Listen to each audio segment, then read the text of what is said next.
아침에 주진우 들어가는데 속상하더라고. 나 들어갈 때는 워낙 내가 대인의 품목이기 때문에 뭐냐 들어가려니 하고 그랬는데 막 정신이 없더라고 주진우가.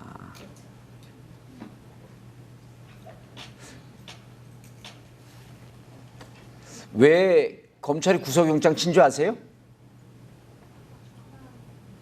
검찰이 구속영장 친 이유가 3개예요. 사건이 뭔 줄 알아요?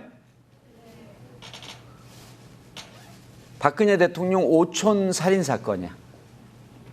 오촌 살인 사건인데 그 2명이 죽었어요. 한 명은 맞아 죽고 한 사람이 가해자인데 가해자가 죽이고 자살했다는 거야. 이게 검찰 발표예요. 그러니까 여기에 주진우 기자와 몇몇 언론사에서 의혹을 제기한 겁니다. 왜냐하면 피해자가 조직폭력배예요. 그 가해자는 한 60kg 정도 되는 야리야리한 사람이야. 그리고 아주 흉측하게 난폭하게 죽이고 자살을 했어요. 그러니까 자살한 게 아니고 이 사람도 살해됐을 의혹이 있다면서 의혹을 쭉 제기했어요. 당시에 다른 언론에서도 제기한 거야. 근데 이제 주진우가 좀 잘 제기했죠. 이번엔 저기 뭡니까? 윤창중 아저씨 사건. 그것도 주진우가 판 거예요. 미국에 있는 사람 탐사보도협회하고 같이 해갖고. 주진우 아니었으면 덮여버릴 만한 사건이었어요. 뭐 자기 주장이야 그건. 어디까지 믿을지 모르겠지만. 그래서 그 사건을 보도를 했는데 기분이 나쁘다는 거예요. 왜 대통령 되는 사람의 이 친척들을 그리고 박지만이를 마치 살인 교사한 것처럼 그런 의혹을 제기하냐. 여러분들 언론이 그런 의혹 제기하는 거 아닌가요? 여러분들 국회 왜 뽑아놓습니까? 공직자들 도덕성 검증하라 그런 거 아니에요? 도덕성 검증 안 하니까 뭐가 생깁니까? 윤창중 같은 인간이 생기는 거예요. 윤창중 안 된다 그랬잖아. 그렇죠? 그 얘기 안 들은 거 아니야? 검증이 안 된 거 아니야? 그럼 공직자들을 검증하라고 국회의원 뽑아놓고 기자들 만들고 도의원 뽑아놓고 시의원 뽑아놓고 이런 거 아니에요. 정봉주는 검증하자고 그랬더니 감옥 보내놓고. 아니 나 하나 보내놨으면 됐지 왜 주진우 또 보내려고 그래? 주진우가 그 보도하고 구속영장 청구한 게 이거예요. 이유가 3개야. 사안이 위중하고 풀어서 쓰면 이런 겁니다. 우리 대통령을 건드렸고 증거인멸과 도주의 위험이 있습니다. 증거인멸과 도주의 위험 때문에 우리나라 대한민국 재판은 불구속 재판을 대원칙으로 합니다. 그냥 원칙도 아니에요. 불구속 재판을 대원칙으로 합니다. 불구속 재판을 대원칙으로 하는 거예요. 뭐가 웃겨요? 말 실수한 게 그렇게 재밌어? 새누리당이야? 오늘 강의 안 들은 사람들 두고두고 후회하는 거예요. 증거인멸은요 이미 기사 다 썼어요. 근데 왜 기분 나빴냐? 작년 대선 때 이미 기사 나온 걸 낙검수에서 또 얘기를 했어. BBK도 기사 다 나왔던 거거든요. 근데 그걸 낙검수에서 얘기할 때 훨씬 더 자극적이잖아. 정봉주의 목소리를 통해서 나가니까. 섹시하잖아. 재밌잖아. 정치가 이렇게 재밌을 줄 몰랐잖아. 그러니까 열받는 거야 이 사람들이. 박근혜 대통령과 박지만 이 동생이 열받은 거예요. 그래서 사안이 위중하다고 본 거야 자기들 연루돼 있으니까. 자 이미 다 얘기했죠. 기사 다 나왔죠. 그리고 사건 관계자들은 죽었어요. 그럼 무슨 증거를 인멸해? 이미 다 얘기해버렸는데. 그럼 사건 관계자들 가해자 피해자 만나고 이 사건을 축소하자고 협의하나? 귀신과? 죽어서 영혼밖에 안 남은 사람들인데 무슨 증거인멸이야? 그 다음 도주의 위험이 있대요. 도주 위험이 있으면 외국 갔다가 왜 들어와? 주진우 바본가? IQ 60이야? 자진해서 들어온 거 아니에요. 국민들을 상대로 해서 이렇게 거짓말하는데 능합니다. 자 윤창중 사건 여러분 보세요. 윤창중 사건 언론에서 백날 얘기하는 거 듣지 마. 생방송 정봉주 얘기만 들으면 돼. 뭐 요즘 평론가들이 이상한 평론가들이 많아요. 뭐 개나 소나 나와서 다 평론가인데 그러니까 그 평론의 달인이라 그러면서 어거지 부리다가 내 처음 봤어요. 어젯밤에 서울에 2시에 도착했고 윤창중 도대체 어떤 인간인가 그래서 쾌돌한마 윤창중 때렸더니 쾌돌한마 9분짜리 뜬 게 있더라고. 윤창중 얘기한 거. 이건 내용도 하나도 없고 아니 지가 게스트인데 박종진더러 답변하세요. 그렇게 말씀하시면 안 돼요. 대답하세요. 아니 박종진 진행자가 왜 대답을 해? 이걸 보고 저걸 잘한다고 뽑았는데 언론에서 지금 이 얘기하는 게 이렇게 보시면 됩니다. 그러니까 관전 포인트가 여러분 기사 많은데 그 신문 다 보고 책 다 보고 그럴 시간이 어디 있어요? 포인트를 정확히 봐야지. 그 포인트를 정확히 못 볼 것 같으면 나는 부른 거 아니에요 여기에. 와서 포인트를 지적해줘라. 윤창중 사건 어떻게 볼 것이냐. 여러분들 조선 몇 년입니까? 몇 년 유지됐어요? 500년. 신라 한 900년쯤 됐죠? 1000년 됐어요? 또 100년 들었어? 백제, 고구려 이게 다 500년 이상 유지됐던 왕조들이에요. 그럼 이게 세계 역사를 보면 로마가 1200년인가 유지됐는데 이건 제국입니다. 한 왕조가 이렇게 쭉 굴러간 게 아니고 이렇게 저렇게 찢어져 있던 부족연합체처럼 모였다 흩어졌다 이런 거예요. 이 왕조가 1200년 가는 거 아무 의미가 없습니다. 어느 나라 왕조가 단일 왕조가 500년을 가고 700년을 가고 900년을 갑니까? 근데 왜 한반도에 있는 이 왕조만 유독 이렇게 오래 가냐?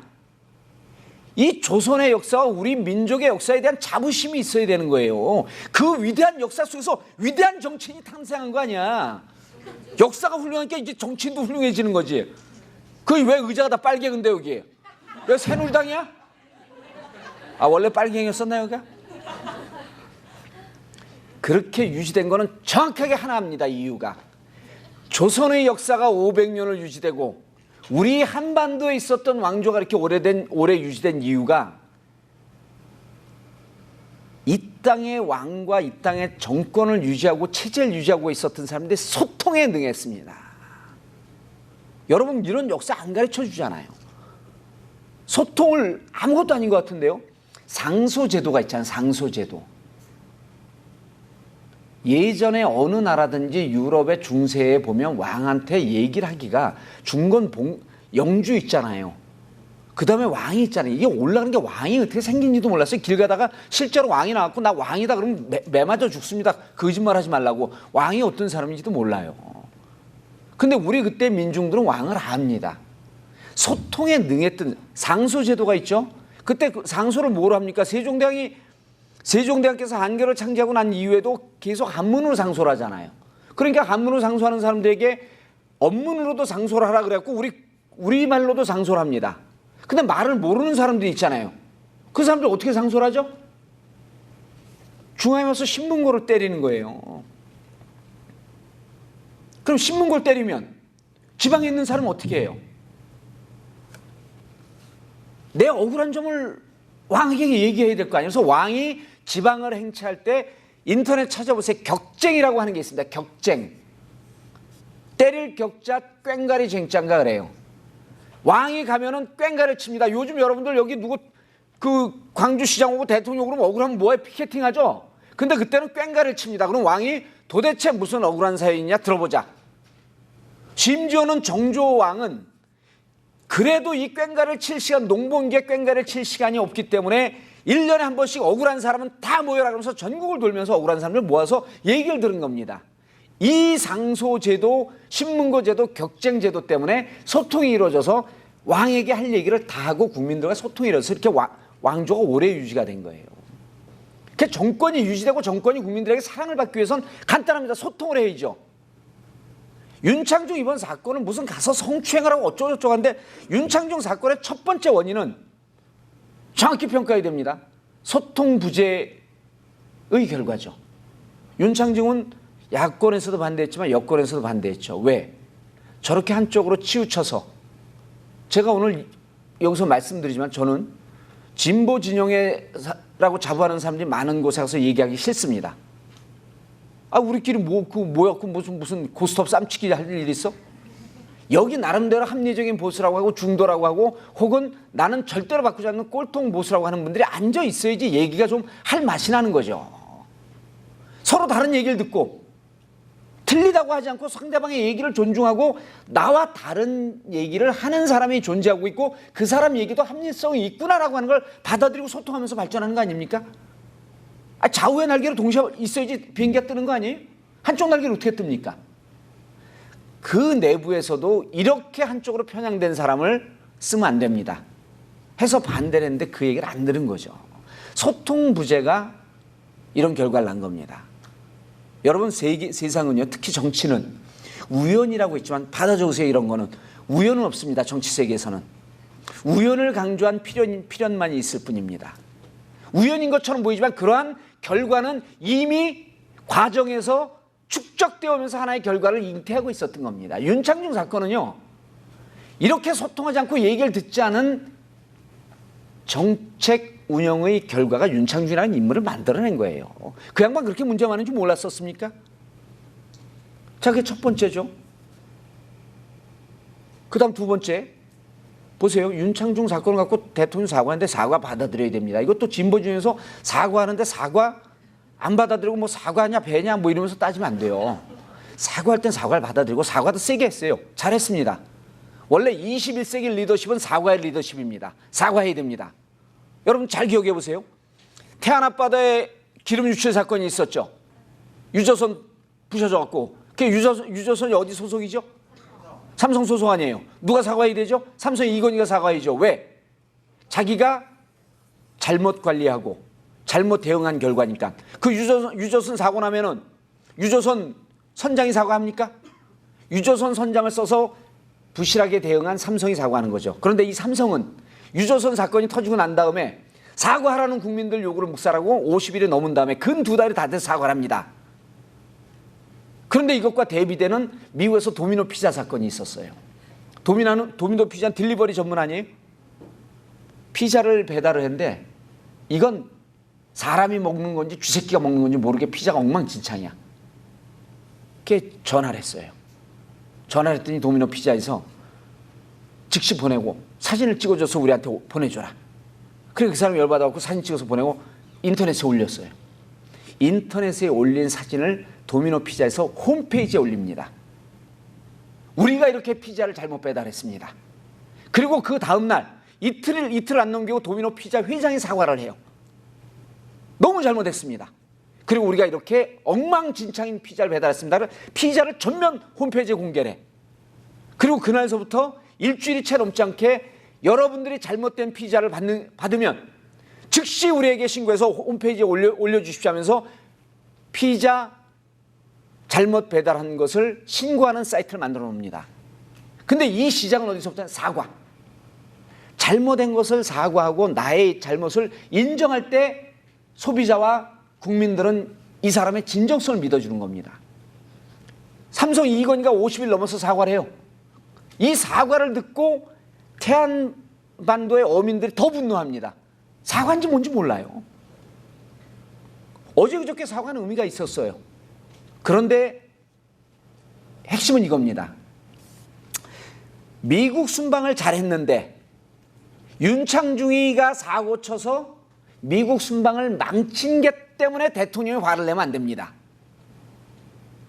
윤창중은 누가 임명했죠? 대통령이 임명했죠. 삼성 그 태안 앞바다 유조선 선장은 누가 임명했죠? 이건희. 책임은 누구한테 있죠? 이건희한테 있고 대통령한테 있는 거 아니에요? 자, 미국 순방을 망친 것을 사과한 게 아니고 윤창중이라고 하는 사람을 공직자로 임명해서 미국까지 데리고 갔고 국가의 격을 떨어뜨리고 국민들에게 이러한 쪽팔림을 준 박근혜 정부가 사과해야 되는 거죠. 그래서 그 수장이 사과한 겁니다. 이 사과의 의미를 정확하게 알아야 돼. 윤창중이가 순방을 망친 게 아니고 미국 순방까지 같이 데리고 간 이 팀이 국민을 전 세계적으로 쪽팔리게 만든 겁니다. 이 국가의 인격과 국가의 품격을 떨어뜨린 겁니다. 이걸 사과한 거예요.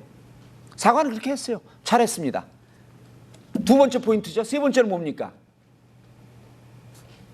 윤창중은 자, 거짓말 할 인간이죠. 그 윤창중도로 왜 거짓말 하라고 하는 인간들은요. 인간이 아니라 그런 분들은 참 잘못된 분들이에요. 그 거짓말 하는 사람이에요. 그 사람은. 거짓말 하는 사람한테 너 왜 거짓말 하느냐 하는 것은 동쪽에서 왜 했답니까? 라고 물어보는 거하고 똑같아요.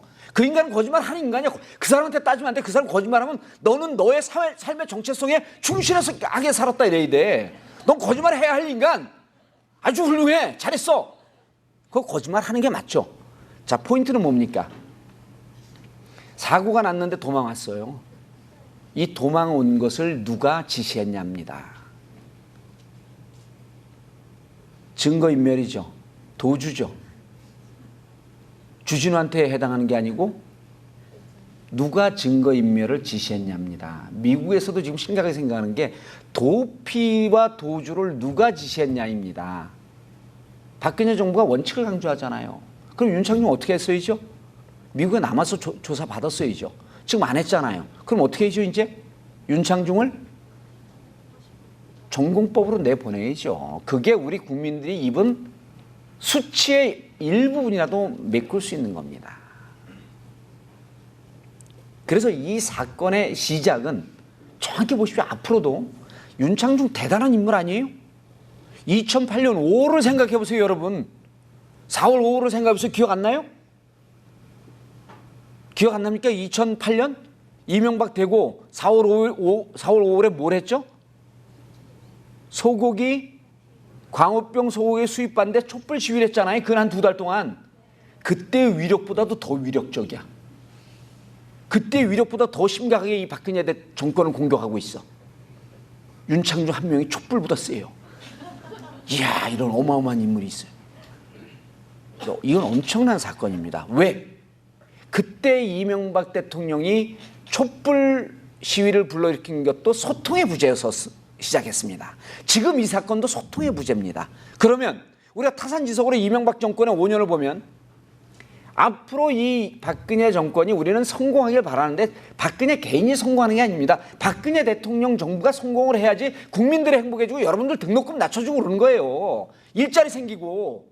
대통령이 우리와 뜻이 다르고 생각이 다르다고 해서 실패하길 바라면 안 됩니다. 성공하길 바라는데 성공해야지 여러분들이 좀 행복해지잖아요. 그래서 성공하길 바란다는 것이지 저와 생각은 다르지만 인정할 건 인정해 줘야 되잖아요. 성공하길 바라기 위해서 뭘 해야 됩니까? 이명박처럼 실패하면 안 되잖아요. 이제 대통령 하니까 말 까도 돼. 이명박처럼 실패하면 안 되잖아. 뭘 해야 되죠? 소통을 해야 됩니다. 귀를 열고 들어야 돼요. 안타깝게 지금 안 되는 것 같은 거예요. 이 정부가 귀를 열고 들으면 정부는 성공을 합니다. 청춘이 앞으로 나아갈 길에 대해서 오늘 주제가 그랬는데 여러분 삶에 있어서요. 제일 중요한 건 듣는 겁니다. 그리고 이건 진보 진영에서 각성하고 또 각성하고 새겨야 될 얘기입니다. 삶에 사는 성공의 비결을 하나만 얘기해 줄게요. 들으십시오. 소통도 아닙니다. 들으십시오. 정말 저 친구를 내 친구로 진실된 친구로 만들고 싶으면 내가 말하고 싶은 거 참고 들으십시오. 특히 남자들 한 3번 정도만 만나면서 그 친구가 90% 얘기하고 내가 10% 얘기할 정도로 배려하고 3번만 만나십시오. 그 친구는 가는 곳마다 나는 정말 이 세상에서 가장 훌륭한 친구를 만났다 이러고 얘기하고 다닙니다. 왜? 지금은 다 똑똑했고 자기 얘기하는데 능해. 특히 진보 진영이라고 하는 사람들은 자기 얘기하는데 훨씬 능해. 이래 갖고는 진보 진영이 성공을 못합니다. 자, 제가요. 여러분들이 이 세상에 있어서 성공하기 위해서 그리고 특히 이제 진보 진영이 성공하기 위해서 좀 저스트로 얘기하고 깔끔하게 얘기하고 질문을 좀 받을게요. 깔끔하게 얘기하는 게 2시간입니다. 근데 오늘 좀 정말 짧게 할게요. 1시간 반만 할게요. 체감은 15분입니다. 잠깐 지나다 보니 1시간 반이 지나가는 거예요. 응? 여러분 보세요. 이번에 저는 오늘 진보 진영에 대한 비판을 더 많이 할 겁니다. 왜냐하면 이번에 유로컵에서도 4강전에서 뮌헨이라고 하는 팀하고 바르셀로나 여자분들 우리 여학생분들 축구 좋아하는지 모르겠지만 바르셀로나에 세계적인 선수들이 질비하잖아요. 세계에서 제일 공을 잘 차는 메시가 있어요. 그럼 뮌헨에는 그렇게 위대한 선수들이 없습니다. 근데 뮌헨하고 바르셀로나하고 독일 가서 1차 했죠. 4대 0으로 이겼습니다. 뮌헨이. 기적을 창출한 거죠. 다시 스페인 와갖고 2차전을 치렀는데 또 3대 0으로 이겼어요. 합이 7대 0. 이렇게 이겼습니다. 바르셀로나가, 바르샤가 어떻게 해야지 다음에 뮌헨을 이길까요? 바르샤가 이 게임 지자마자 그날서부터 선수들은 멘붕에 빠져서 뮌헨을 공격하기 시작합니다. 뮌헨의 감독을 공격하고 뮌헨의 주장을 공격하고 뮌헨의 구단주를 공격합니다. 이러면 이기나요? 뮌헨은 바르샤는 뭘 해야죠? 우리가 무엇을 잘못했는지, 어떻게 해야지 우리 팀워크가 늘어나고 어떻게 해야지 우리의 기량이 더 늘 것인가, 이거 반성해야 되는 거 아니에요? 그런데 대선 지고 이쪽 패배한 진영의 행태를 보십시오. 뭘 하고 있었죠? 저쪽 비판하는데 일색이었잖아요. 우리 쪽 정비해야죠. 저쪽 비판하고 우리 쪽 정비 안 하고 우리 쪽 서로 잘못했다니까 어떻게 됩니까? 지금 우리 쪽에 유력한 당이라고 하고 있는 민주당이 지지율 10%대예요.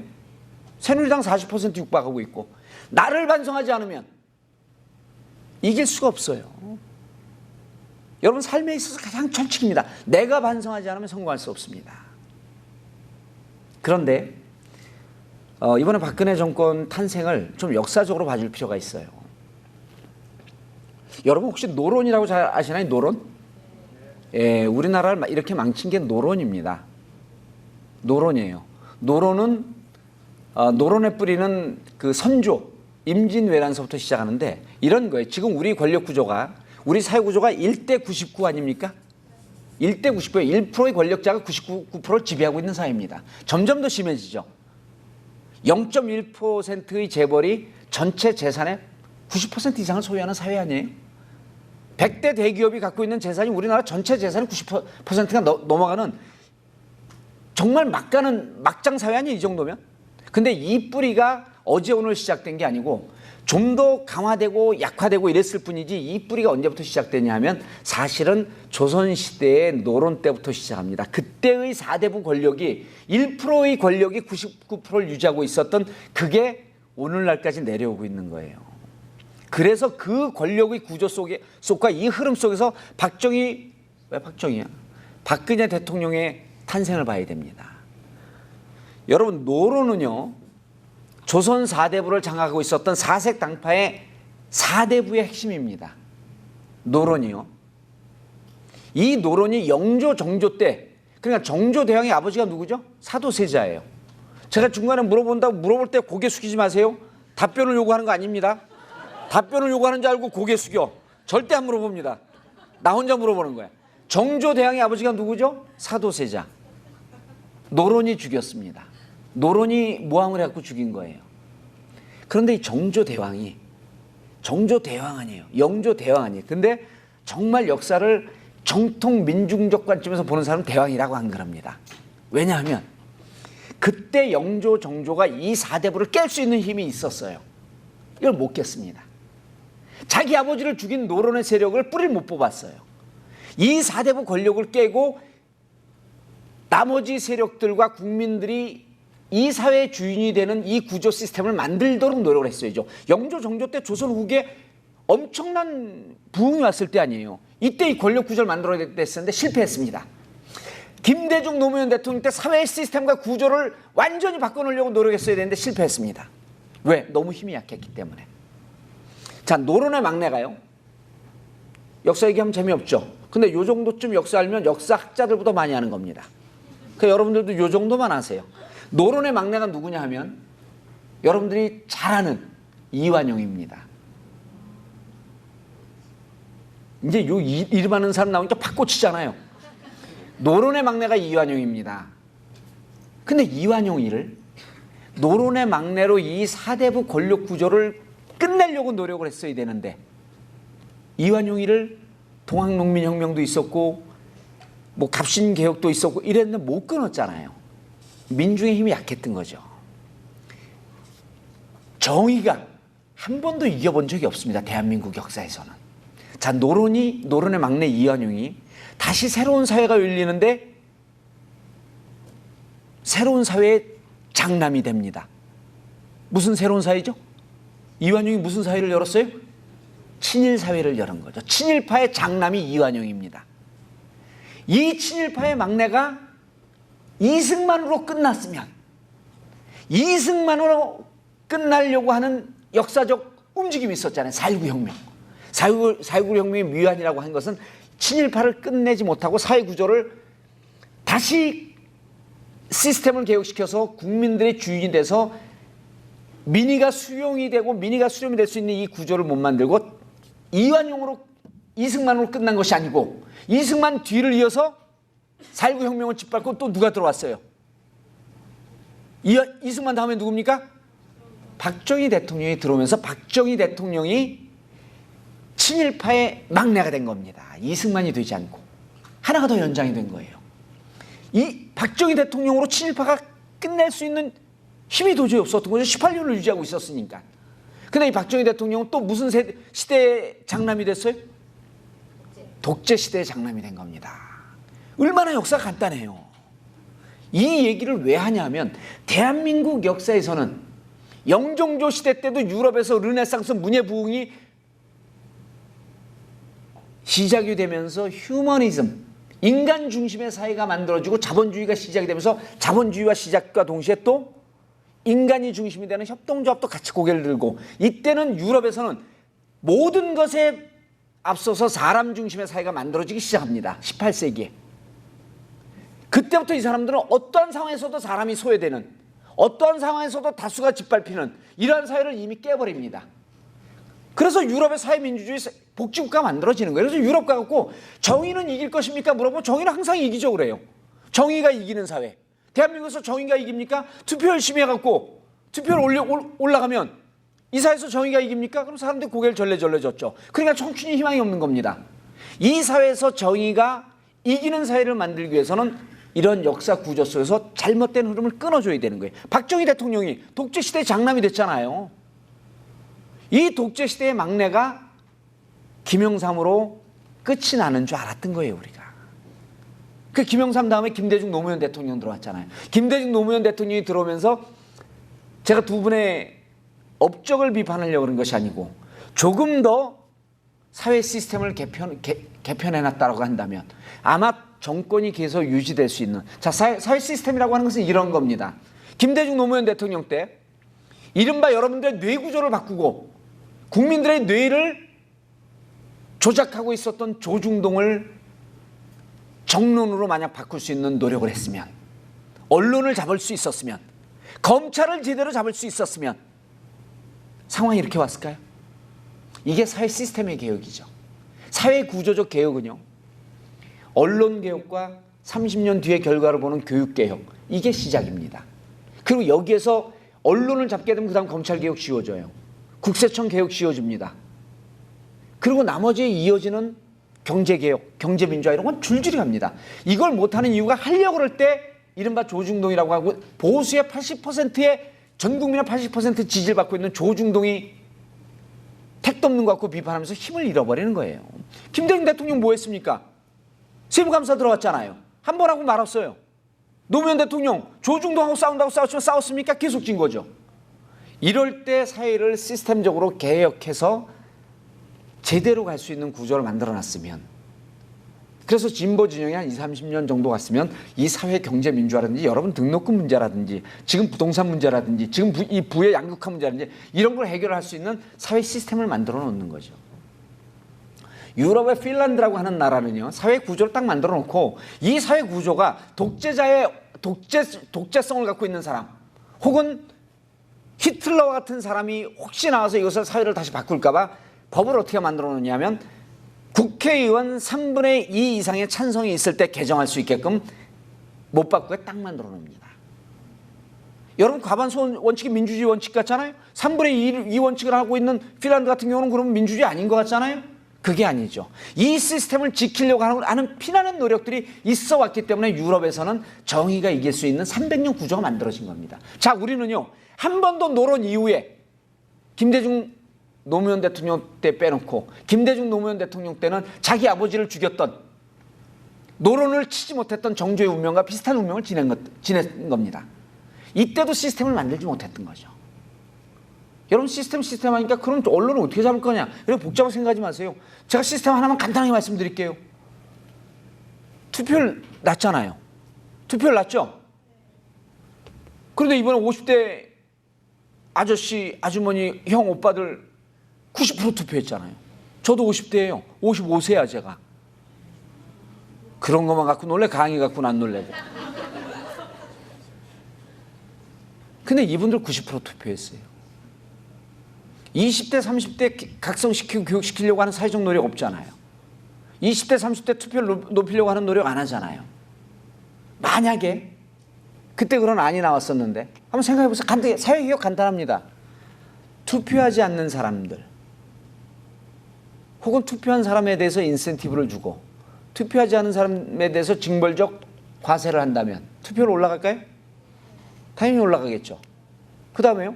그렇게 너무 강압적으로 안 해도 됩니다. 여러분 투표소 가서 투표하잖아요. 여러분 요즘 주민등록등본 뭐로 띱니까? 지문인식으로 다 뛰죠. 여러분 주소지에 가서만 투표를 해야 되나요? 대한민국 지문인식 다 되는데 이 학교에서 그 인트라넷만 갖춰져 있으면 현금 자동인출기 그 옆에 기계 하나 있으면 지문인식 들어가면 누구누구입니다. 투표하시겠습니까? 하면 이 터치스크린 투표하면 안 되나요? 돼요, 안 돼요? 그러면 여러분 가다가 고속버스 터미널 고속도로 그 휴일이니까 놀러 가다가 휴게소에서 현금 자동인출기 옆에 투표기가 있어. 투표하겠어요, 안 하겠어요? 고속버스 기사가 보통 여기서 쉬는 시간이 15분인데 오늘 투표일이기 때문에 투표하라고 20분 쉬겠습니다. 그럼 투표해요, 안 해요? 이 제도가 다 있는데 왜 안 할까? 이건 노무현 대통령 때 하자 그랬던 거예요. 지금 우리가 거소지 투표예요. 주소지에서 투표합니다. 거제지 투표를 하면요. 내가 있는 곳에서 투표하면 돼요. 그러면 뭐죠? 그 부재자 투표도 없어져요. 왜 부재자 투표를 해요? 있는 곳에 아무 데 가서 하면 되는데 이 학교에다가 투표소 차려놓으면요. 네 군데만 차려놓으면 학생들 다 투표해요.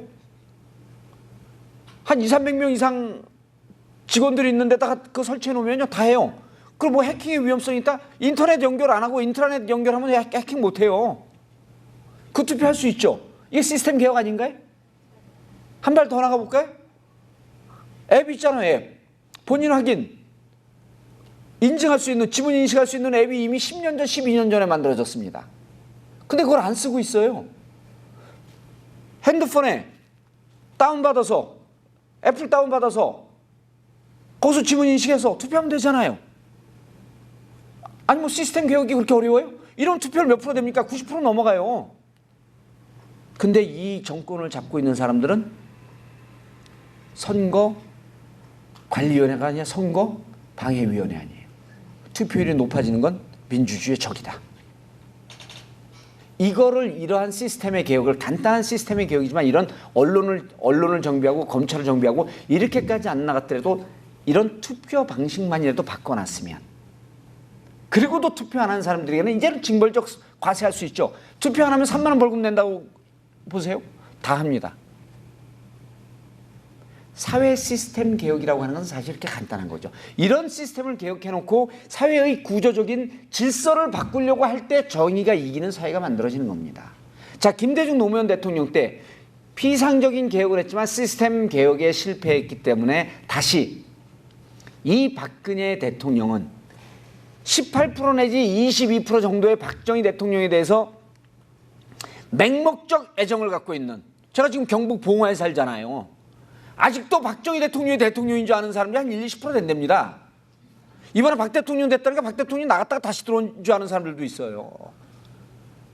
믿음이 안 가죠? 여러분 여기 전라도죠? 그 사람들은 전라도, 광주 어디 있는지 몰라요. 그런 분들이 경상도에, 경상북도에 살고 계실 때 그분들 탓할 거 하나도 없습니다. 농사 지면서 삶이 팍팍해갖고 7시 해 떨어지면 다 자요. 9시 뉴스 보는 사람은 인텔리야. 그러니 그분들이요. 지금 재밌게 한번 경상북도, 경상남도 농촌 지역에 가서만 한번 문재인 인지도 조사를 한번 해보고 싶어요. 저는 30% 안 나옵니다. 문재인 후보가 있었는지도 몰라요. 그냥 오로지 1번 박근혜 대통령만 찍은 겁니다. 이러한 사회 구조가 되어 있는데 이것을 시스템으로 해서 이 사람들의 흐름을 어떻게 서서히 바꿔나갈 것이냐, 이러한 노력이 사실은 사회적으로 돼야지. 근데 이렇게 맹목적적으로 지지하고 있는 분들이 계신데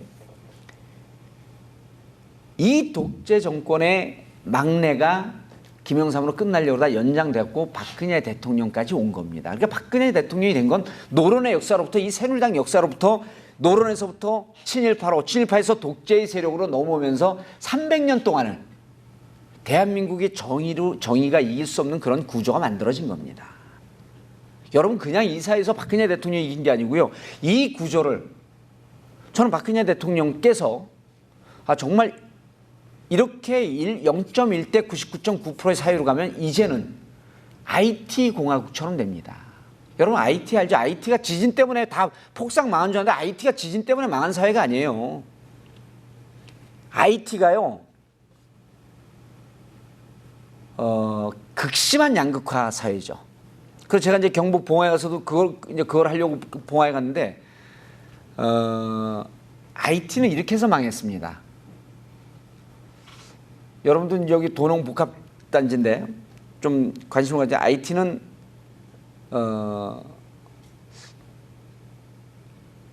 식량 자급률이 100%가 넘던 사회예요. 근데 미국에 값싼 농산물이 들어옵니다. 그럼 미국에 값싼 농산물을 사 먹겠죠? 우리 농사를 짓까요, 안 짓까요? 안 짓죠. 그 식량 자급률이 10% 미만으로 떨어집니다.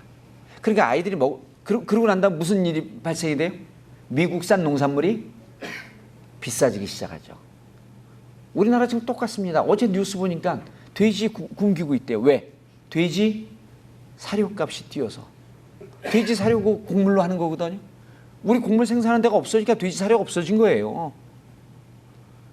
IT에서 곡물값 뛰니까 미국산 농산물 값이 뛰니까 못 사 먹습니다. 그러니까 아이들이 뭘 먹어요? 진흙을 빚어갖고 진흙떡을 만들어 먹습니다. 식중독이 걸리고. 이렇게 세계에서 가장 극빈한 나라가 돼서 그때 토네이도가 때린 거예요, 여기를. 허리케인이 여기를 때린 거죠. 자, 이 사회가 망가지는 거는요. 그리고 그렇게 농업이 망가지면서 그럴수록 이 농업이 망가질 때는 거대 자본을 갖고 있는 유통업자들이 끼어듭니다. 자본의 양극화는 극심해지는 거죠. 지금 우리 사회가 그냥 놔두고 농촌을 이렇게 방치하면 단언컨대 IT 공화국이 남의 일이 아닙니다. 그래서 지금 정의가 정말 우리 사회에서 살기 위해서는 이렇게 온 이 구조를 끝을 내야 됩니다. 이번에 문재인 대통령이 만약 됐으면요, 난 됐어도 별로 개혁을 못했을 거라고 생각해요. 그러니까 지니까 잘했다가 아니고 잘 보셔야 됩니다. 이번에 우리 선거는요, 정확하게 까놓고 얘기하면 로또 선거였었어요. 우리의 힘이, 축적된 힘이 이길 수 있었나요? 새누리당은요, 4.11 총선 때 보세요. 손수조 여러분 기억나시죠? 문대성 기억나시죠? 문대성은 결국 사고는 쳤지만 새누리당을 보면 무언가 총선에서도 계속 새로운 인물을 들여서 변혁하려고 노력하는 모습이 보이는데, 가장 믿을 수 있는 제1야당이라고 하는 민주당 뭐였죠? 민주당을 지난 1년 동안 민주당 기억하면요, 야권 통합, 후보 단일화밖에는 아무것도 없습니다. 내가 나를 변하려고, 제가 감옥상에 아니라 법무부 출장을 가 있는데 면회 온 분들이 무조건 총선에서 과반수를 넘어간대요. 이런 오만이 어디 있습니까? 우리나라 지금 60년 동안요, 보수 정권이 50년 집권했습니다. 진보 진영이라고 하는 분, 김대중 대통령, 노무현 대통령이 10년 집권했습니다. 정확하게 이 집권한 연도로 보면 진보 진영의 이 득표수가 한 17%쯤 나와야지 정상이에요. 이번에 48% 나왔잖아요.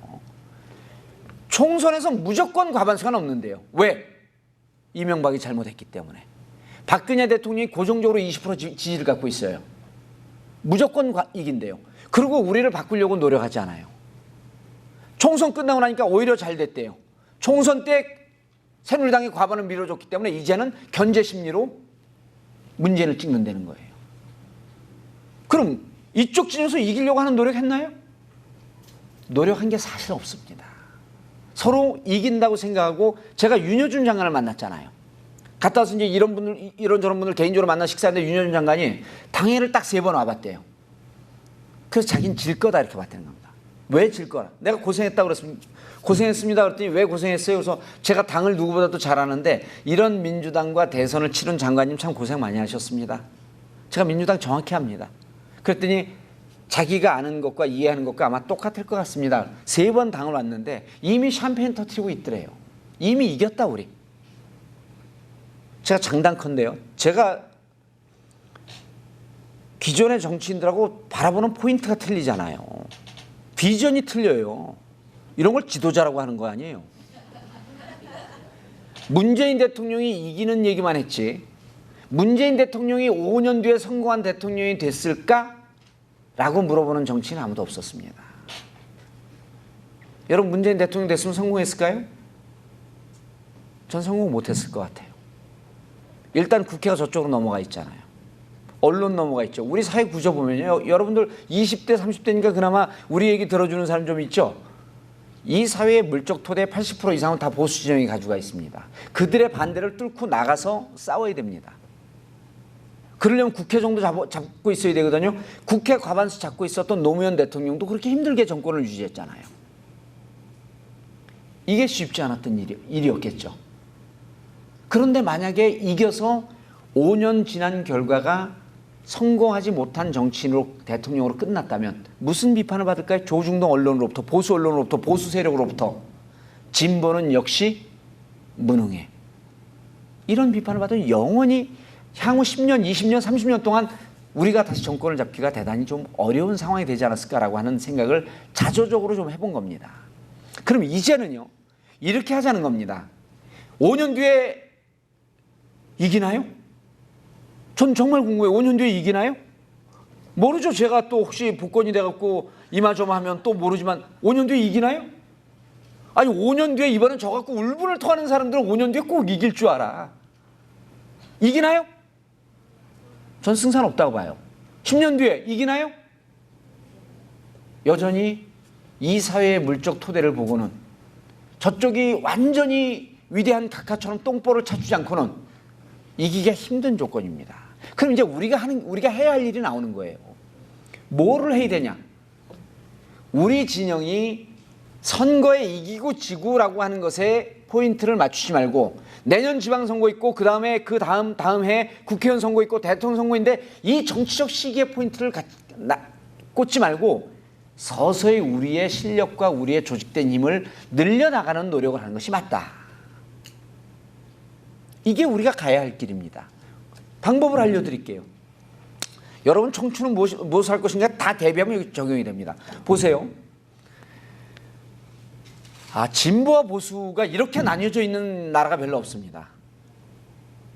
여기 계신 분들도 내가 보수냐 진보냐 얘기하면 대체로 진보인 것 같은데 어떤 사안에 대해서 내가 좀 보수적인 입장일 수도 있고. 자, 진보와 보수는요. 진보와 보수를 나눈 건 조중동의 프레임입니다. 진보와 보수를 나누면요. 100년이 지나도 보수가 무조건 이깁니다. 대한민국 국민들을 세워놓고 수십 년이 흘러도 당신이 보수입니까 진보입니까? 그러면 보수입니다라고 대체로 답변하는 분들이 60%가 늘 넘어요. 그럼 보수 진보는 누가 나눠놨냐? 조중동 보수 언론이 나눠놨죠. 그렇게 나눠놔야지 이기니까. 그 나누는 걸 뭣도 모르고 내가 진보라고 하는 것이 괜히 폼나니까 진보 진영에서도 받아들인 거예요. 이거를. 실제로 국민들의 80%는 자기가 보수인지 진보인지 나뉘어 있지 않습니다. 진보 진영이 이기기 위해서는 진보 보수 프레임을 우리가 깨야 됩니다. 그리고 실질적으로 국민들은 여기 계신 학생들은 국민들의 80%는 내가 진보인지 보수인지 잘 모르고 사안별로 진보와 보수는 나뉩니다. 이미 유럽의 국가에서 이슈가 진보 보수를 뛰어넘는 진영이 이긴다고 얘기가 나오고 있는 겁니다. 보세요. 일본의 후쿠시마 원전 사고 났습니다. 지금도 진행 중이에요. 지금도 핵 방사능이 계속 유출되고 있죠. 우리 집사람은 일본 여행을 안 가요. 방사능이 나온대 지금도. 근데 이 주부의 감각은 예민해. 계산에도 안 나오는 거예요. 일본이 계속 발표 안 하잖아요. 심각한 상황이거든요. 근데 후쿠시마 사건이 딱 터졌을 때 우리나라 사람은 어땠죠? 보수 진영은 여전히 핵 원전 찬성. 그죠? 진보 진영은 반대. 딱 나뉘지 않았습니까? 나뉘었죠? 원전 찬성하는 사람은 보수 진영, 반대하는 사람은 진보 진영. 원전이 뭔지도 모르고, 원전이 어떻게 가동되는지도 모르고 구동되는지도 모르고 내가 보수 진영이니까 무조건 빨간 당에서 찬성하라니까 찬성합니다. 이게 나의 틀을 맞춰놓고 거기 갖다 꽤 맞추는 거예요. 유럽에서요, 사르코지 대통령은 보수인가요, 진보인가요? 보수예요. 메르켈 총리는, 독일의 메르켈 총리는 보수죠. 그냥 보수가 아니라요, 부시와 걸맞는 신자유주의의 대표주자들이에요. 근데 메르켈이 2025년, 2023년까지 원전을 다 폐기하겠다고 선언을 해요. 그럼 우리 관점으로 따지면은 진보예요, 보수예요? 진보가 되는 거예요. 그러자 사르코지 대통령이 프랑스도 원전을 다 폐기하겠다 그래요. 진보. 이분들의 마인드 속에는 국민의 이익을 위해서는 보수와 진보가 없답니다. 이미 유럽에서는 보수와 진보가 깨졌습니다. 진보 진영이 정말 내가 이 소중한 가치를 갖고 공동체적 가치를 갖고 이기고자 한다면 보수 진보 프레임을 깨야 됩니다. 그리고 국민들은요, 실제로 내가 합리적 보수라고 하는 분들하고 얘기를 나눠보면요, 중도 진영, 합리적 진보하고 차이가 없습니다. 우리가 스스로 우리 진보의 틀을 깨고 모든 국민들, 그러니까 영원히 바뀌지 않는 진영이 양쪽에 똑같이 있어요. 보수 꼴통, 진보 꼴통, 양쪽에 바뀌지 않는 쪽에 있습니다. 근데 꼴통이 사실 솔직한 얘기가, 숫자는 진보 진영이 조금 더 적을 것 같은데 더 강력한 찐득이야. 안 바꿔요. 남 얘기 절대로 안 들어. 보수 진영의 수구 꼴통도 마찬가지인데 진보 진영에도 그런 분들이 꽤 있습니다. 자, 보수 진보를 뛰어넘고 우리가 아까 처음에 얘기했듯이 소통이 되고 얘기를 들으려고 노력하는데, 그래서 진보 진영이 이기고자 한다면, 여러분들이 앞으로 삶을 이기는 삶을 살고자 한다면 유연해져야 합니다. 부드러워져야 합니다. 유연해지는 게 나의 가치를 버리려는 게 아니고, 나와 유연해지는 것의 핵심은 이겁니다. 나와 생각이 다른 사람을 틀리다고 믿지 않는 거예요. 틀리다고 믿으면 안 됩니다. 나와 생각이 다른 사람은 그냥 다를 뿐, 그 사람이 옳을 수도 있고 내가 틀릴 수도 있다고 하는 걸 인정하는 게 유연함입니다. 여러분, 서울에서요, 부산까지 가는데, 서울에서 광주까지 가는데 KTX가 전복이 됐습니다. KTX 전복되니까 한쪽에서 이래요. KTX 주장자들은 저 개선해서 계속 KTX로 다니자. 그러니까 비행기 타고 광주 오는 사람들은 뭐라 그러냐면, KTX 타고 다니는 놈들, 저놈들 때문에 이 나라가 이 모양이 꼴이다. KTX 타는 사람들은 비행기 타는 놈들 때문에 이 나라가 이 모양이 꼴이다. 서울에서 광주 오는데 방법이 좀 틀릴 뿐이죠. 그렇지 않나요? 저희 아버지 경찰서장 출신입니다. 보수죠. 6.25 때 인민군하고 맞서 싸운 분입니다. 그럼 저희 아버지께서 주장했던, 수호하고자 했던 대한민국과 지금 가장 진보 진영의 상징이라고 하는 정봉주가 주장하는 대한민국과 다른 대한민국이에요? 다릅니까? 여러분, 2002년도에 대한민국 그러면서 박수치고 외칠 때 옆에 보수 진영 사람이 같이 외쳐. 너 대한민국 이상한 대한민국 옆에 오지 마. 이랬나요? 아니잖아요. 우리가 얘기하는 대한민국은 다만 이거를 지금 잘 되고 있으니 별로 바꾸지 말고 그냥 가자라고 하는 보수 진영이 있는가 하면 상당히 잘못된 부분이 많으니까 좀 고쳐서 쓰자. 좀 고쳐서 가야지 우리가 바라보고 있는 대한민국이 좀 더 행복한 대한민국 아니겠냐. 이런 방법론에 있어서 나뉠 뿐이지, 우리가 주장하는 대한민국은 국민들이 행복하게 살고 국민들이 혹은 외부의 군사적 침입이 있는 걸 같이 막으려고 노력하고 이렇게 주장하는 똑같은 대한민국이에요. 그러니까 때로는 방법론적인 면에서 정봉주가 주장하는 게 잘못될 수도 있다는 겁니다. 나는 내가 맞다고 얘기하지만 상대방이 보기에선 이거죠. 상대방이 보기에는 내 사고가 휘었습니다. 그럼 내 관점에서 보기에 보수 진영의 관점이 휘었습니다. 그럼 둘 중에 누가 휘었을까요? 누가 휘었죠? 때로는 내가 휘일 수도 있고 때로는 그 사람이 휘일 수도 있습니다. 때로는 내가 반듯할 수도 있고 때로는 그 사람이 반듯할 수 있죠. 이 상황을 인정하는 게 유연함입니다. 그리고 주위 친구들에게 혹은 살면서 내가 어려움을 겪을 때 문제의 원인과 근원이 상대방이 있고 이 세상이 있다고 생각하지 말고 나 자신에게 있다고 믿으면 여러분들에겐 성공의 길이 보장이 되는 겁니다. 진보 진영이 정권에 실패하고 난 다음에 문제의 근원은 나한테 있다고 인정을 해야 되는 거예요. 그래서 제가 얘기한 진보의 문제를 제가 3개에서 이제 요즘 늘렸어요. 6개로. 제 책을 보신 분들은 잘 알잖아요. 제가 처음 한 게 조진보입니다. 조진보. 진보여 반성하라. 그래야지 이긴다. 바르셀로나 반성하라. 그래야지 니들이 유럽컵에서 우승할 수 있고 클럽컵에서 우승할 수 있다. 반성하기 위해서 진보가 떨쳐내야 될 게 이겁니다. 일단 유연해지는데 이런 거 반성해야죠. 조진보 반성해야 됩니다. 조진보가 뭐죠? 아무도 제 책을 읽지 아니하였네. 조진보는 조동아리 진보예요. 진보 진영 사람들은 가치와 사상이 좋기 때문에 말을 많이 합니다. 그 친구하고 앉아 있으면 90% 자기가 얘기하고 10% 친구가 친구 얘기를 들어요. 근데 그 10% 어떻게 듣는 줄 아세요? 친구가 잠깐만, 그럼 뭘 잠깐만 또 들어봐. 아니 그게 아니고 뭐가 그게 아니고 계속 자기 얘기만 합니다. 이게 실천은 하지 않고 참여하지 않고 입으로 하는 진보예요. 이게 입진보라고 사회학에 있어요. 근데 입진보라고 하면 재미가 없잖아. 그래서 제가 말을 바꿨죠. 조동아리 진보. 진보의 특징. 그 다음에 우리 미건스 카페에 가서도 내가 술 마시지 말자고 맨날 그러거든요. 술 진보. 술만 마시면 혁명가대다. 술만 마시면 왜 그렇게 과격해져? 술만 마시면 대한민국에 뭐 총칼 들고 싸울 사람들 같아. 그럼 3번째가 뭐예요? 마진보입니다. 마조. 마초이즘. 마초이즘이 남성 우월주의 상하 질서거든요. 윤창중이 마초이즘의 핵심 아니에요. 오만하잖아요. 오만방자하잖아. 마초이즘의 특징은 오만하고 수직적 질서책입니다. 이거를 버려야죠. 술집에 가서 자기만 얘기하고 큰 목소리로 떠들고 그리고 여성 깔아뭉개고 이게 진보 진영의 가장 만연해 있는 잘못 중에 하나입니다. 그래서 사회를 개혁하려고 하지 말고 내 자신을 개혁하십시오. 여러분 나중에 사회 나가고 실패할 때 이 사회를 탓하지 말고 내 자신을 탓하십시오. 근데 요즘 하나 더 떴어. 3가지가 또 떴어요. 무진보야. 진보 진영을 합리적 보수 진영이 지적할 때 너희들의 사상과 가치와 다 맞지만 난 너희들의 무례함이 싫다 그래요.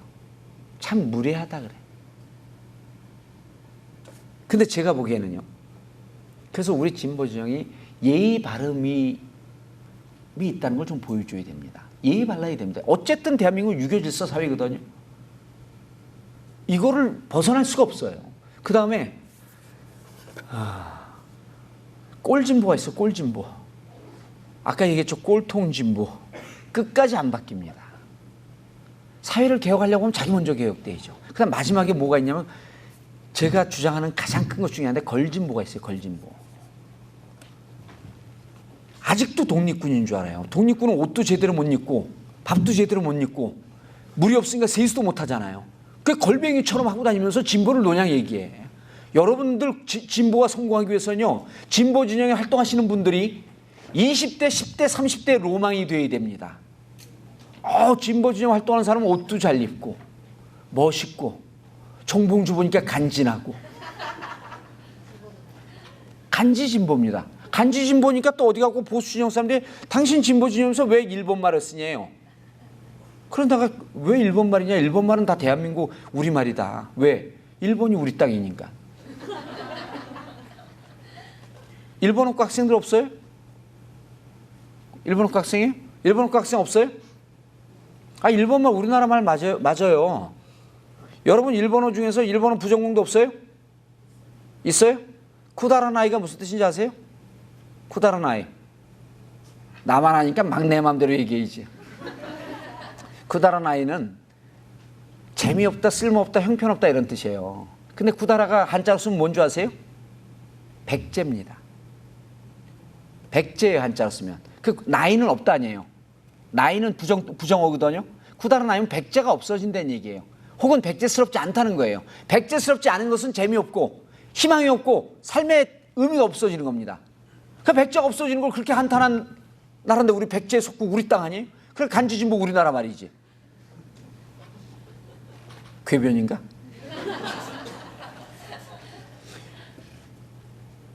가급적 진보 진영을 하시는 분들이 이게 막 돈 안 벌고 사회 적응 못하고 남한테 돈 받아 쓰고 이런 게 사실 역사가 있어요. 독립군 때부터 역사가 올라가는 거예요. 독립군 때 독립운동하는 분들에게 돈 모아서 보내줬잖아요. 60년대 민주화운동하고 70년대 민주화운동하는 사람들 도망 다니면 또 돈 모아서 주고 그랬어요.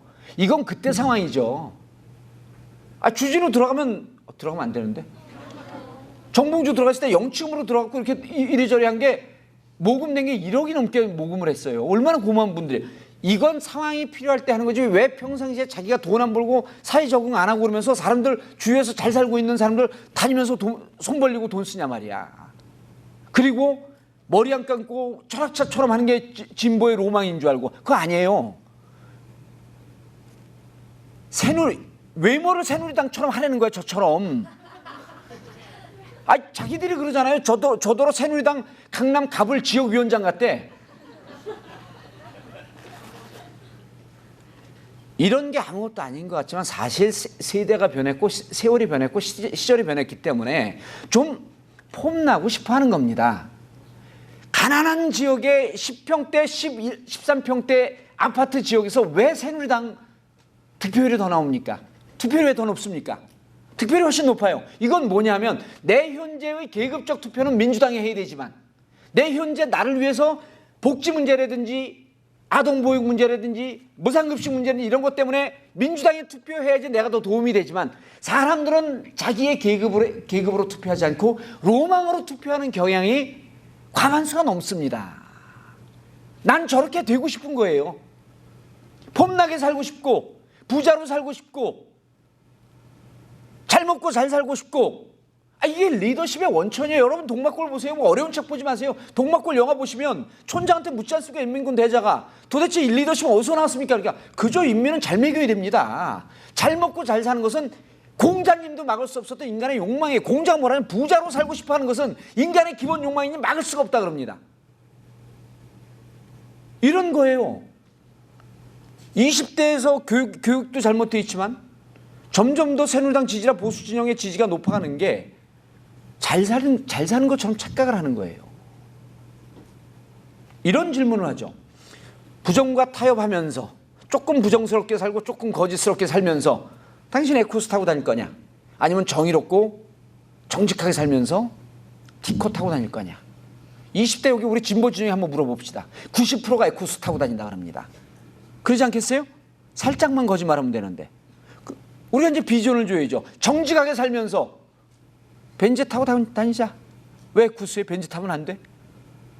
정직하게 살면서 벤츠 타고 다니는 것이 진보의 여러분들이 바라보는 21세기형 진보의 로망이다. 이게 마지막에서 진보가 딱 발목을 잡는 게 걸베기 진보. 이거 하지 말자고요. 이제 딱 나오잖아요. 우리끼리 모임하면 감자탕 집에 가고 담배 빡빡 피우고 소주 먹으면서 뒤풀이 하지 말고 파스타 집에 가서 스파게티 먹으면서 합시다. 와인 한잔 하면서. 그래 부산 갔어요. 부산에 가고 콘서트 하고 난 다음에 우리 미곤스 회원들이 20명 모였는데 삼겹살에 소주집까지 해요. 근데 회비 얼마냐 그랬더니 2만 원이래요. 그래? 그럼 우리 해운대 조선 비치 호텔 가자. 그랬더니 사람들이 거기서 80~90%가 가지 말재요. 욕 먹는데. 저 뭐 진보 진영 한다 그러면서 부산에 해운대 비치 호텔 저렇게 럭셔리어스한 데 가냐고. 다른 정치인들이 오면 욕을 먹지만 정봉주가 오면 욕 안 한다. 걔는 원래 그러네. 그래서 우리가 거기 갔어요. 거기 갖고 호프 한 잔씩 하고 술 많이들 안 먹잖아요. 호프 한 잔하고 간단한 안주 시키는데 2만 원 하고도 남아요. 그러니까 이 사람들 문화적 충격이 온 거야. 앞으로 이런 데서 좀 폼나게 합시다. 그냥 누가 더 좋아해요? 여성분들이 훨씬 좋아합니다. 담배 안 피죠? 또 음악 잔잔하게 흘러나니까 큰 소리 안 치죠? 얘기 충분히 되지. 이렇게 우리의 문화를 조금 더 진일보하게 이렇게 바꿔나가려고 하는 노력. 이게 저는 유연한 진보, 유연한 삶의 양태. 이러면요. 스스로 합리적인 보수라고 하는 분들이 우리가 무슨 얘기하는지 궁금한 사람들이 무척 많아요. 제가 이번에 쾌돌한번 나갔었잖아요. 80분 2번 나갔습니다. 정치인들 나오면 17분에서 25분 줘요. 얼마 전에 당대표 나왔던 이용섭 의원 나왔을 때 18분 주더만. 저 40분 줄 테니까 나오래요. 그래서 40분 너 혼자 해. 난 안 해. 그럼 몇 분 주면 나오겠냐? 통으로 줘라. 그럼 80분 준 거예요. 그래서 안 그러면 안 나가요. 제가 내일 MBN 나가는데 MBN도 20분 줘요? 통으로 안 주면 안 나간다. 그래서 내일 MBN도 60분이야. 안 주면 안 나가요. 저는 삶의 슈퍼갑이야. 국회의원 빠지 없어도 슈퍼갑이야. 내가 슈퍼갑이라고 믿는 순간 이제 이따 여러분들 얘기할 텐데 자기가 자기를 믿는 만큼 됩니다. 내가 나를 얼만큼 존중해 주느냐에 따라서 사회의 평가는 틀려집니다.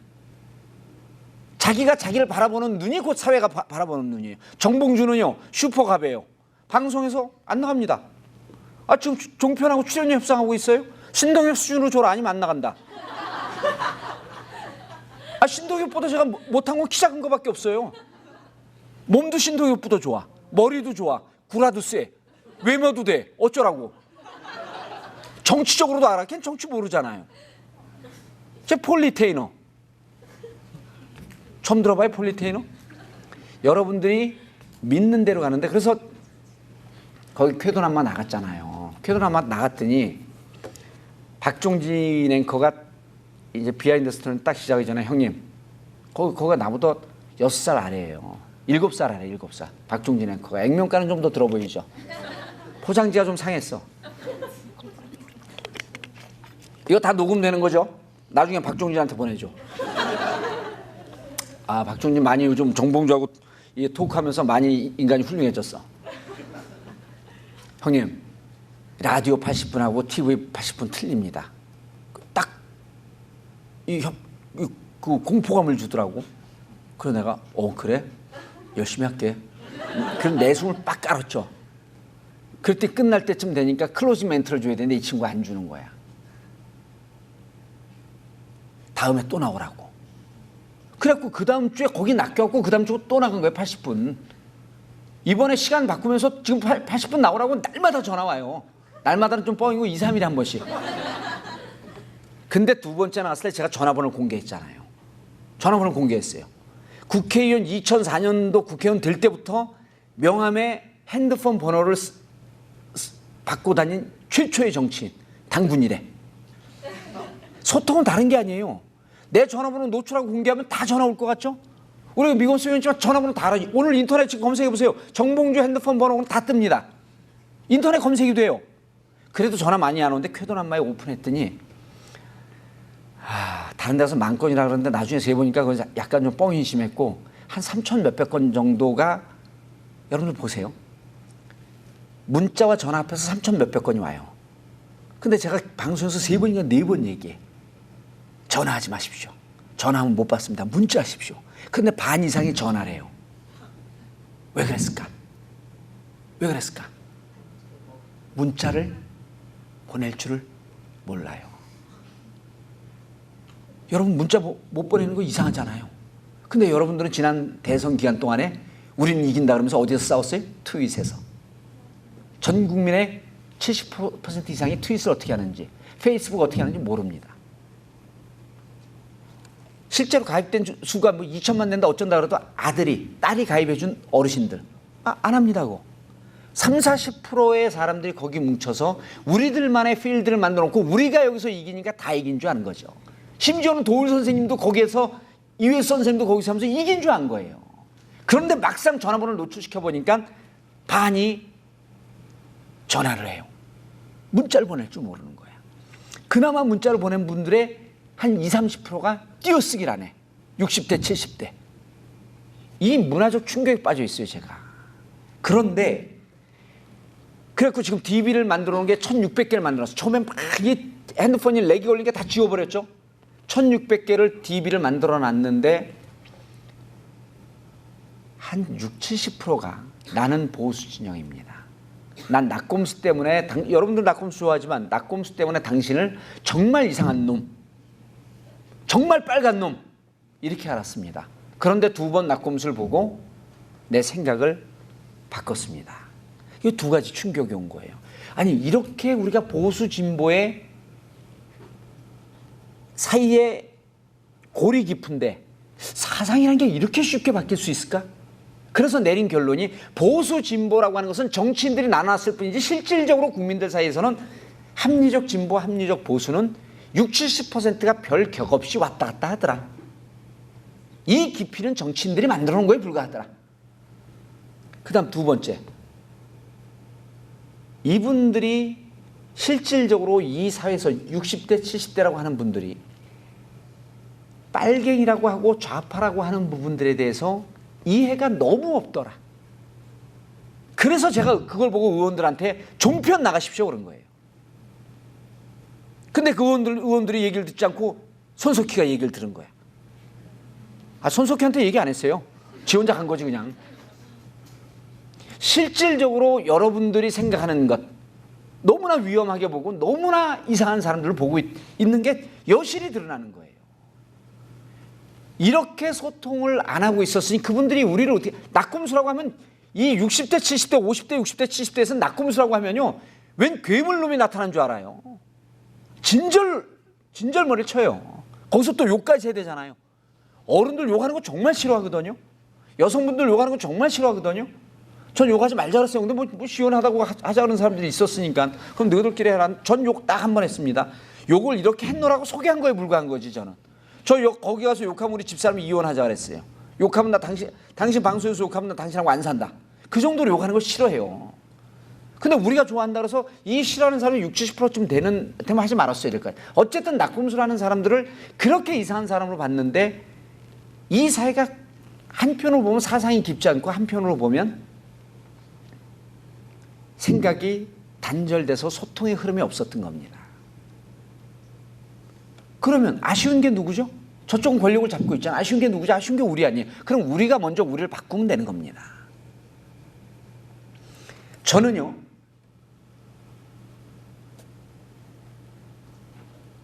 이제 한 30분 흘렀네. 저는요, 대한민국의 진보적 가치를 갖고 있는 사람들이 일단 가치가 좋습니다. 사상이 좋습니다. 그리고 이렇게 좋은 가치, 좋은 사상을 갖고 있는 사람들이 주류가 되는 사회는 반드시 올 거라고 생각을 해요. 그리고 우리가 그렇게 믿으면 이 믿음의 승리는 오는데 아까 제가 모두 얘기했잖아요. 차근차근 우리의 힘을 키워나갑시다. 노무현 대통령께서 뭐라 그랬어요? 깨어있는 시민의 조직된 힘이 세상을 바꿉니다. 이랬잖아요. 깨어있는 시민의 조직된 힘. 이거 어떻게 만들 거예요? 이거 정봉주가 만듭니다. 깨어있는 시민의 조직된 힘. 야, 이 세상은 그래도 무심하지 않은 게 이 세상이 우리가 선거에는 지고 이 사회는 1대 99의 양극화 사회로 가지만 이 세상을 다시 정의로운 사회로 만들려고 하는 구조가 우리의 주체적 의지와 무관하게 사회의 객관적 흐름이 바뀌어가고 있는 거예요. 그걸 누가 바꿔놨냐 하면 각하께서 바꿔놨어요. 이명박 대통령 각하께서. 여러분 뭔 얘기인지 잘 모르시겠죠? 작년 12월 1일 날이요. 새로운 법이 발효가 됐습니다. 무슨 법인 줄 아세요? 서울에는 난리가 났어요. 마음에 맞는 분들 5명이서 작년 12월 1일 날 협동조합법이 발효가 됐습니다. 협동조합법이 발효가 됐습니다. 근데 누가 그걸 발효시키고 누가 그 법을 신속하게, 왜 손석희가 나와? 신속하게 제정했냐면 이명박 대통령 각하의 지시사항이에요.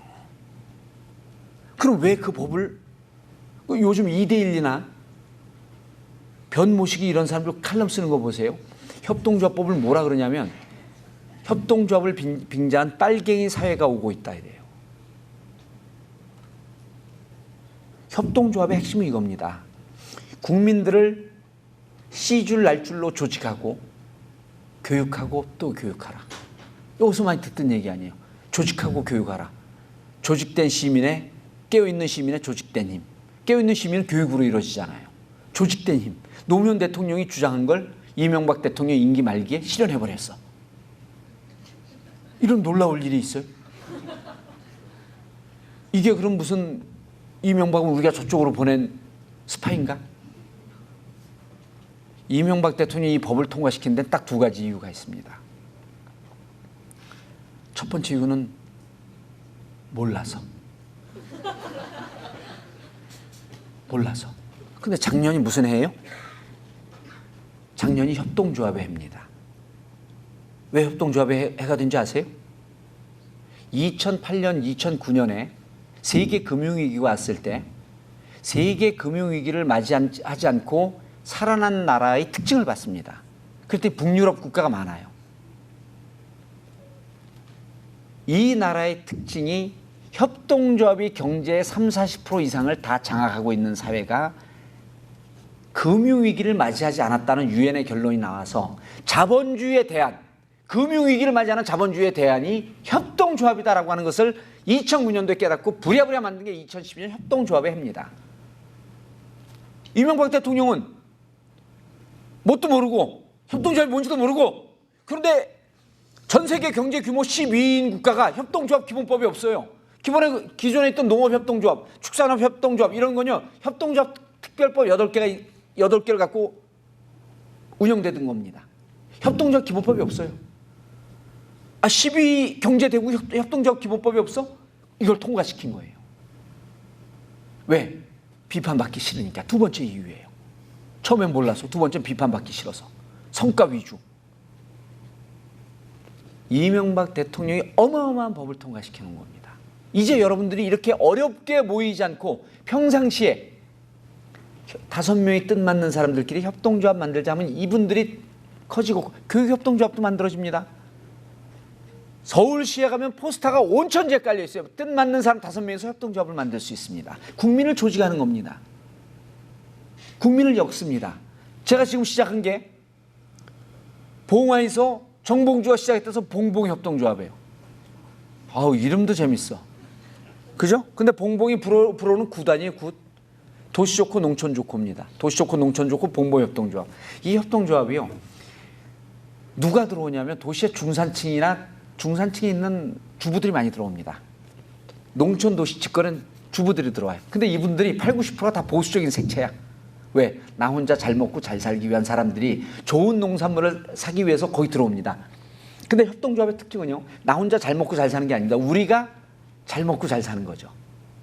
협동조합에 들어와 보면 농산물이 왜 이렇게 농촌이 피폐해졌는지, 농민들이 왜 이렇게 어렵게 사는지, 유기농법이 왜 이렇게 소중한지, 자연과 생명이 왜 이렇게 소중한지, 이러다 보면 이게 나 혼자 잘 살 문제가 아니라 우리가 잘 살아야 되네, 이러면서 보수적인 마인드를 갖고 있던 분들이 나와서 한두 번 교육받고 한두 번 토론하다 보면 어느새 자기가 빨간색으로 가 있는 거예요. 이게 뭐지? 납득이 안 돼, 납득이. 가는 거예요. 근데 이게 21세기의 우리 사회를 새롭게 비전을 줄 수 있는 이 법이 지난해 우리의 노력과 무관하게 일본에서 협동조합 기본법을 통과시키는데 45년 걸렸습니다. 일본의 운동가들, 활동가들이, 시민운동가들이 45년 동안 고생해서 통과시킨 게 우리나라에서 1년 반 만에 통과시켰습니다. 위대한 각하의 영도적 업적. 일본 활동가들이 와서 울어요, 진짜로. 45년 동안 자기들 고생한 게 한스러워서. 협동조합의 종주국이라고 할 수 있는 나라가 북유럽 국가하고 일본입니다. 이 조합으로 이제 사회가, 우리가 정권을 잡지 못하고 정권에서 밀려도 국민들이 서서히 조직하면서 우리들끼리 협동조합의 양대 특징은 조직과 교육이에요. 어느 날 갑자기 후쿠시마 얘기를 한다고 사람들이 교육이 안 됩니다. 왜 이 농산물이 이 수확량이 줄어들고, 왜 우리가 환경 문제에 관심을 가져야 되는지, 왜 친환경 재생 에너지에 관심을 가져야 되는지가 농산물을 사 먹기 위한 그 과정에서부터 교육이 시작이 됩니다. 풍력발전소가 왜 중요한지, 태양광 발전소가 왜 중요한지, 석유를 왜 적게 써야 하는지, 가급적 가까운 거리는 차를 타지 말고 걸어 다녀야 하는지, 이런 게 우리의 환경과 우리의 생명을 지키기 위해서 교육이 되는 거예요. 어떠한 운동권보다도 의미 있는 교육이 시작이 된 겁니다. 우리의 뜻과 무관하게 세상은 가고 있는 거죠. 그래서 저는요, 우리가 이러한 역사적 과정에서 역사의 흐름을 보면서 정권에 대한 이해를 하는 것도 가장 중요하고, 그리고 이걸 끊기 위해서는 결국은 국민들의 조직되고 교육된 힘이 없이는 불가능합니다. 그리고 국민들의 조직되고 교육된 힘은요, 시작이 나의 반성으로부터 시작되는 겁니다. 우리가 이러한 사회적 흐름에 걸맞게 지금 여러분 생활협동조합 하는 사람들이 한살림 생활협동조합, 아이콥 생활협동조합 이런 분들이 한 50만 명이에요. 이 50만 명은요. 공교롭게도 이 50만 명 앙케이트 조사만 9대1 정도로 야권 지지가 압도적으로 나옵니다. 이분들이 들어가서 교육받은 거죠. 근데 이분들의 이 풀로는 부족합니다. 점점 더 협동조합이 많은 협동조합들이 생기죠. 여러 가지로 우리 지역에서 지역 주부들이 모여서 우리 아이들 이런 것도 만들 수 있는 거예요. 아이들 돌봄. 예를 들어 다 보육원을 보내야 되나요? 다 유치원을 보내야 되나요? 교육협동조합을 우리끼리 만들어서 어머니들이 돌아가면서 아이들을 케어할 수 있는 방법은 없을까? 근데 이러다 보면 뭘 하죠? 사교육은 왜 필요하지? 학원을 왜 꼭 보내야지? 이런 걸 토론하기 시작을 하는 겁니다. 그럼 그런 거 토론할 수 있는 연사들이 얼마나 많아요, 강사들이. 그래서 이 사회를 의미 있는 각성할 수 있는 사람들의 힘으로 만들어갈 때 세상은 바뀌는 겁니다. 그럴 때 이제는 정의가 주류가 되는 사회를 만들어낼 수 있다는 확신이 생기는 거죠. 대통령 한 번 바꾼다고 해서 국회의원 몇 명 바꾼다고 해서 세상이 변하라고 하는 그런 시절은 끝났습니다. 그리고 우리가 생각하는 그런 사회는 이미 북유럽 국가에서 스위스는 협동조합에 가입한 인원이 150%입니다. 왜? 한 사람이 두세 개씩 가입하고 있으니까. 핀란드, 노르웨이, 스웨덴 우리가 모델로 삼고 있는 나라들. 이태리에서 그 대자본이 판치고 있는 사회에서 살아가고 있는 사람들. 거기서 농촌을 지키고 있는 사람들. 이 사람들 보면 다 협동조합을 하고 있는 거예요. 그래서 우리가 각성된 힘으로 조직된 힘으로 가고 이것이 정치적인 역사적인 흐름과 만날 때 세상이 바뀌는 거죠. 청춘은 무엇을 할 것인가? 세상을 내 주체적인 노력과 동시에 이 세상을 바꾸려고 하는 노력이 없으면요. 나 혼자 잘 먹고 잘 사는 이런 사회를 만들자고 나 혼자 잘 먹고 잘 살아서 죽었다 깨어나도 안 됩니다. 우리는 보세요. 협동조합이 시작이 되니까 급속도로 이 인원이 늘어나요. 왜? 우리 DNA 구조 속에서 협동조합이 있습니다. 뭐가 있죠? 둘에. 또 뭐가 있죠? 협동조합의 가장 이상적 형태. 품앗이도 협동조합인데 그건 이제 그 개입니다. 개 아니고 개. 네? 개가 협동조합의 역사에서 가장 오래된 역사고 이미 미상공회에서 미상공부에서 70년, 60년, 70년, 80년에 한국 사람들이 와서 개로 시드머니를 만들어서 사업을 하는 것을 조사했는데 결국 조사를 못했습니다. 아니나 다를까 지금 미국에서는 협동조합 인원이 늘어나지 않고 있어요. 왜? 우리는 DNA에 녹아 있습니다. 언제부터 시작된 거예요, 협동조합이? 삼국시대부터 시작된 거예요. 우리한테 2000년 역사가 있습니다. 유럽에는 300년 역사. 그래서 우리가 조직하고 교육시킬 수 있는 사회적 여건이 조성되어 있기 때문에 이제는 이런 것을 정치적인 각성과 함께 가다 보면 우리가 함께 잘 살 수 있는 세상을 만들 수 있는 길이 조금 더 확실하게 빨리 올 수 있다. 그리고 그 시작은 계속 강조하지만 나의 반성, 나의 각성으로부터 시작된다 하는 것 같고 주진우 생각 때문에 마무리가 잘 안 돼요. 희망을 갖고 이겼다 졌다 따지지 말고 세상이 어떻게 진보하고 어떻게 발전하는지에 대한 관심을 좀 더 가졌으면 하는 생각입니다. 감사합니다. 개인의 풍모가 느껴지시는 강연이었죠. 목소리로만 듣던 이야기를 직접 연단해서 보니까 더욱 의미 있었던 시간인 것 같습니다. 마지막으로 이 시대의 대학생들에게 하고 싶은 당부의 말씀 한마디만 해주시고 앞에 나와서 강연을 기념하는 사진을 찍으면서 마무리하도록 하겠습니다. 두 가지만 얘기할게. 자기를 믿으십시오. 그리고 자신의 한계를 설정해놓고 끊임없이 깨는 훈련을 하십시오. 두 가지입니다. 네.